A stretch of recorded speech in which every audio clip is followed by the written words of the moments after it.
Selamat datang kembali di eksplorasi mendalam kita.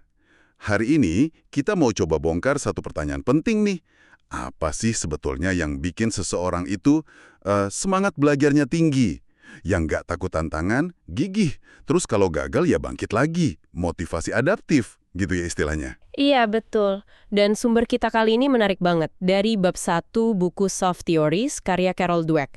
Beliau ini peneliti yang udah puluhan tahun gitu ya, ngulik soal motivasi. Kenapa sih ada orang yang kayaknya bisa terus maju walau susah, tapi ada juga yang potensinya kayak berhenti di situ aja. Nah, misi kita sekarang, Tini mau coba uji beberapa anggapan umum yang udah populer banget lah di masyarakat kita. Soal apa yang bikin orang termotivasi.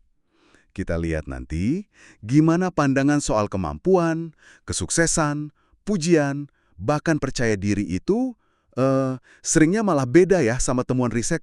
Kita mau cari tahu, apa sih bahan bakar sejati buat cinta belajar dan ketangguhan itu?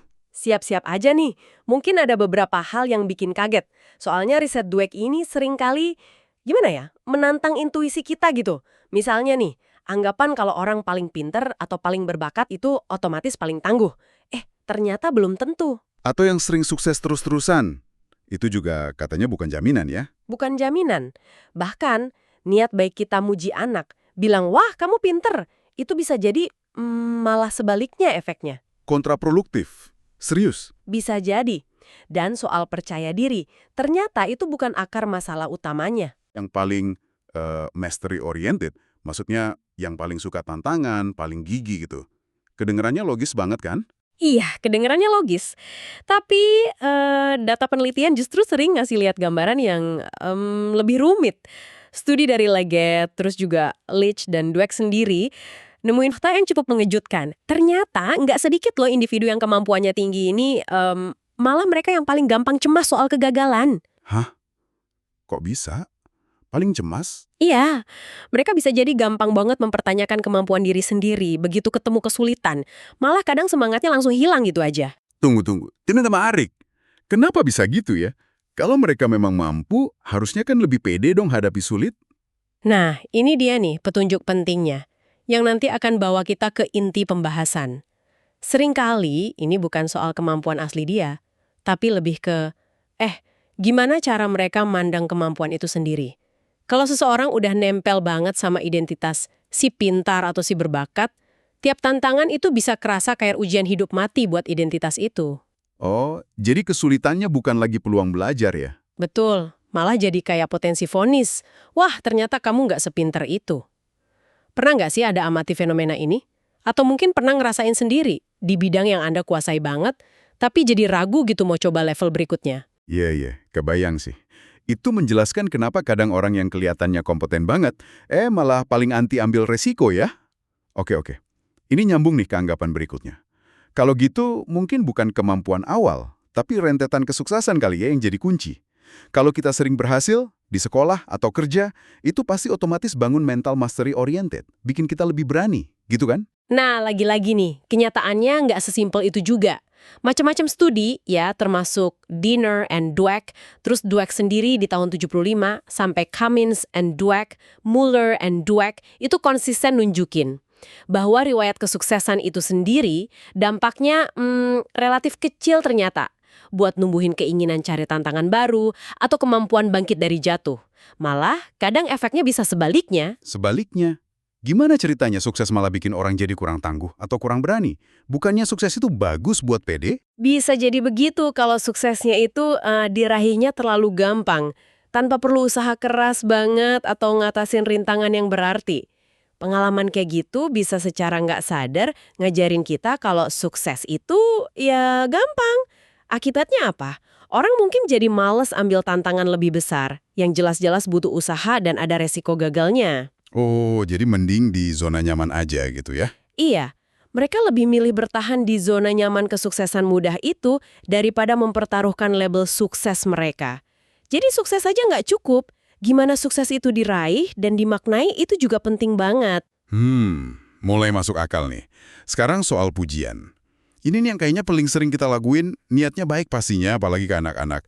Kita puji langsung pintarnya. Wah, kamu pintar banget atau kamu berbakat ya. Tujuannya kan jelas, mau bangun rasa percaya diri, mau motivasi.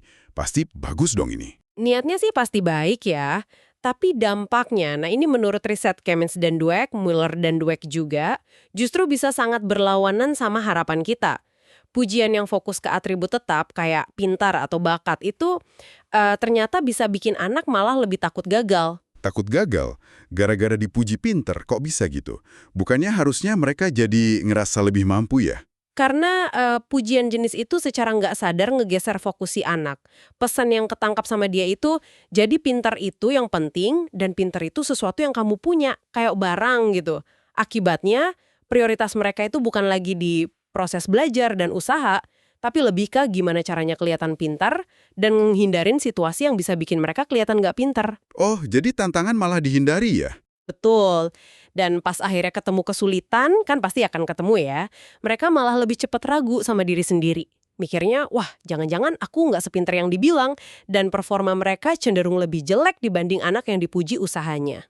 Yang dipuji usahanya gimana contohnya? Misalnya bilang, wah kerja bagus, kamu udah berusaha keras banget ya. Fokusnya ke proses, bukan ke label. Wow, jadi pujian kamu pintar itu bisa jadi kayak pedang bermata dua ya. Ngirim pesan kalau pintar itu label yang harus dijaga mati-matian, bukan otot yang bisa dilatih. Ini benar-benar ngubah pandangan soal pujian sih. Oke. Anggapan terakhir nih yang perlu kita uji, kepercayaan diri. Bukannya rasa pede yang tinggi sama kecerdasan kita itu kunci utama buat berani hadapi tantangan dan gigih? Itu penting, jelas. Tapi, riset lagi-lagi nunjukin kalau itu bukan akar dari motivasi adaptif. Studi dari Henderson and Dweck, terus Hong, Chiu, Dweck, dan Lin, itu nemuin kalau banyak orang yang sangat pede sama kecerdasannya, justru malah paling nggak suka kalau kecerdasan itu diuji di situasi sulit. Jadi PD-nya itu rapuh gitu. Bisa dibilang gitu, kepercayaan diri mereka itu ternyata gampang banget goyah.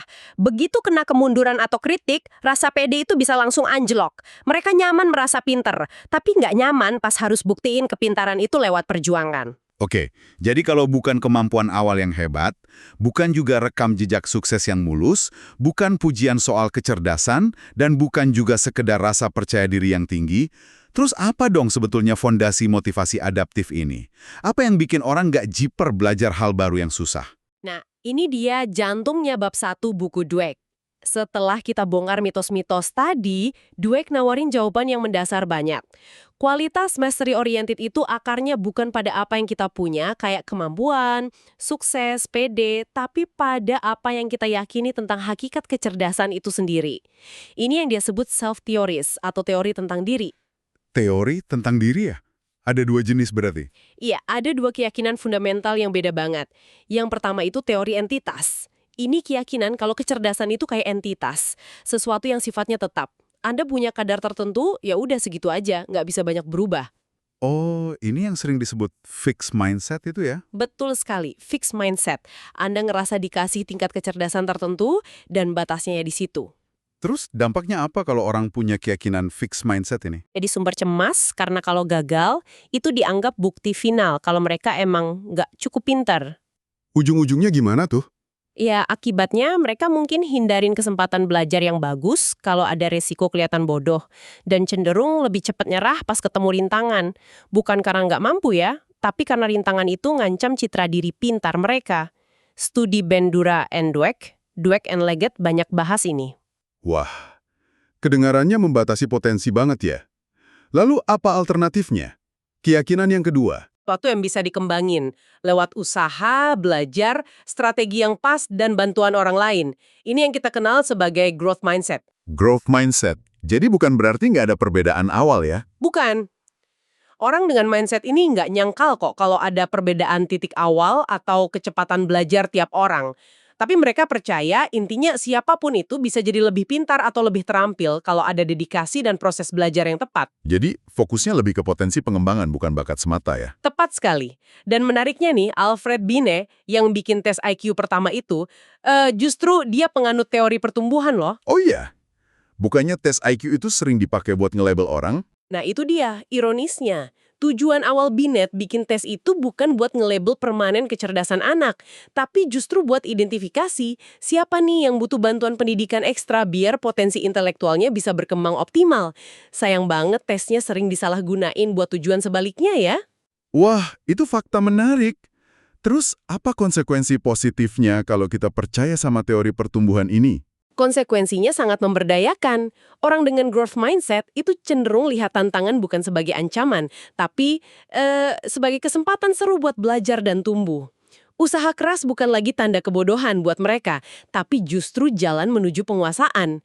Pas ketemu sulit atau gagal, mereka nggak lihat itu sebagai vonis akhir soal kemampuan, tapi sebagai info berharga. Info gimana maksudnya? Ya info kayak, oke, cara ini belum berhasil nih. Apa ya yang bisa dipelajari? Perlu coba cara lain apa nih? Hasilnya, mereka cenderung lebih tangguh, lebih persisten, dan ya, ujung-ujungnya seringkali capek lebih banyak. Coba deh, Anda renungkan sejenak ya. Kalau lagi hadapi tugas sulit, fokus utama Anda lebih ke jangan sampai kelihatan gagal, atau gimana caranya biar bisa nguasain ini? Nah, itu dia pertanyaannya. Ini benar-benar ngubah perspektif sih.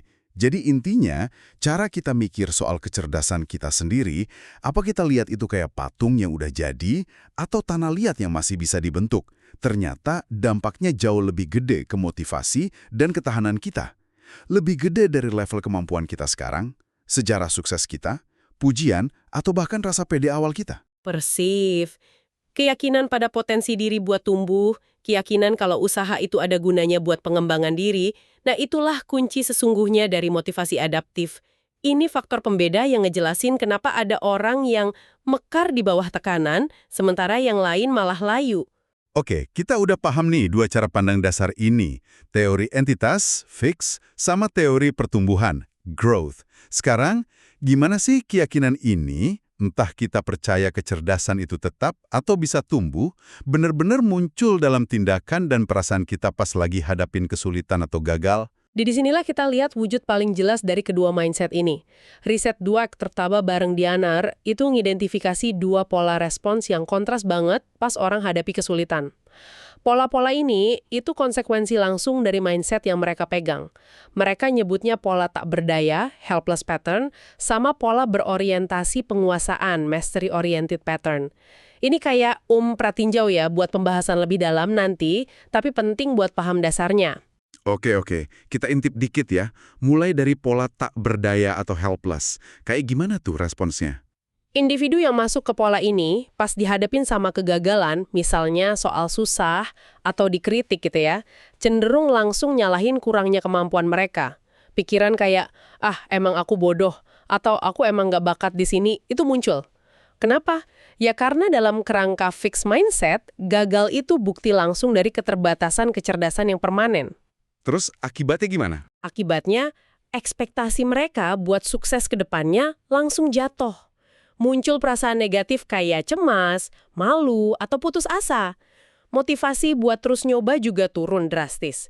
Dan yang paling menarik, performa mereka di tugas berikutnya, bahkan di tugas yang lebih gampang yang tadinya bisa mereka kerjain, cenderung ikut memburuk. Kayak lumpuh gitu gara-gara gagal.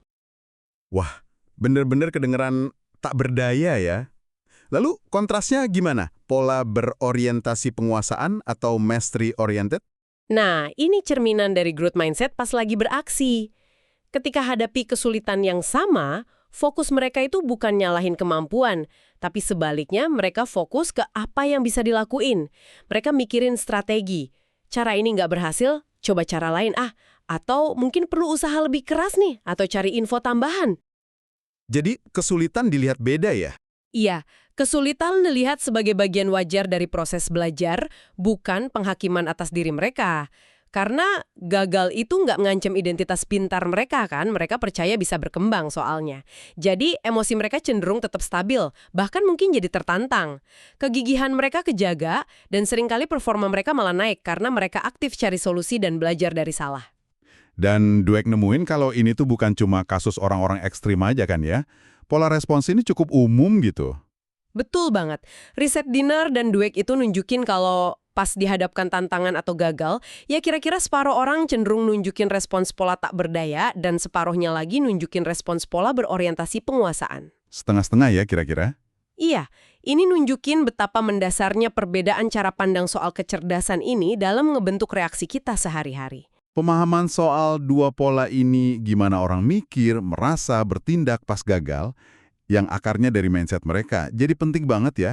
Ini bahkan jadi landasan buat paham lebih jauh gimana kita bisa intervensi atau ngebina motivasi yang lebih adaptif. Jadi kalau kita rangkum nih ya, eksplorasi kita di bab 1 self-theory sini, pesan kuncinya tuh kuat banget. Keyakinan dasar Anda soal apakah kecerdasan itu tetap atau bisa dikembangin, itu salah satu motor penggerak motivasi Anda yang paling utama. Ini seringkali lebih ngaruh daripada bakat asli, sejarah sukses, PD awal, atau jenis pujian yang Anda terima. Iya, ini temuan yang dampaknya luas banget. Artinya, fokus kita mungkin perlu geser nih. Selama ini mungkin banyak dari kita atau sistem pendidikan dan kerja kita ya, terlalu fokus ke ngukur dan buktiin kecerdasan yang kayaknya udah jadi. Padahal kunci ketangguhan dan cinta belajar jangka panjang itu justru ada di keyakinan dan upaya buat terus ngembangin kecerdasan itu. Implikasi praktisnya kerasa banget ya. Buat diri sendiri atau pas interaksi sama orang lain, kayak anak, murid, atau tim kerja gitu. Besar sekali. Dengan paham ini, kita bisa lebih sadar milih bahasa yang kita pakai. Misalnya, muji usaha daripada label pintar. Terus cara kita ngerancang tantangan sebagai peluang tumbuh, bukan ujian akhir. Dan juga cara kita respons kegagalan sebagai umpan balik, bukan vonis. Geser fokus dari pembuktian ke pengembangan itu bisa benar-benar buka potensi belajar dan ketahanan yang luar biasa loh. Nah, sebagai penutup diskusi kita hari ini ada pertanyaan buat Anda renungkan di rumah. Mengingat betapa dalamnya ya keyakinan soal kecerdasan ini bisa nempel di diri kita lewat pengalaman, pesan dari lingkungan, budaya kita yang mungkin mujab bakat alami, gimana caranya Anda bisa secara sadar mulai ngenalin dan mungkin pelan-pelan gitu ya, geser mindset Anda sendiri atau bantu orang sekitar Anda ke arah pola pikir bertumbuh, growth mindset. Terutama, gimana ngelakuinnya di saat-saat krusial, pas Anda atau mereka lagi ngerasa gagal atau mentok gitu. Itu pertanyaan yang penting banget. Gimana kita bisa secara praktis ngubah cerita di kepala kita dari apa aku cukup pintar ya? Jadi, gimana caranya aku bisa jadi lebih baik soal ini? Mikirin langkah-langkah nyata buat numbuhin mindset ini dalam keseharian, itulah inti dari penerapan wawasan Dweck ini. Sebuah tantangan yang sangat berharga untuk dipikirkan lebih lanjut.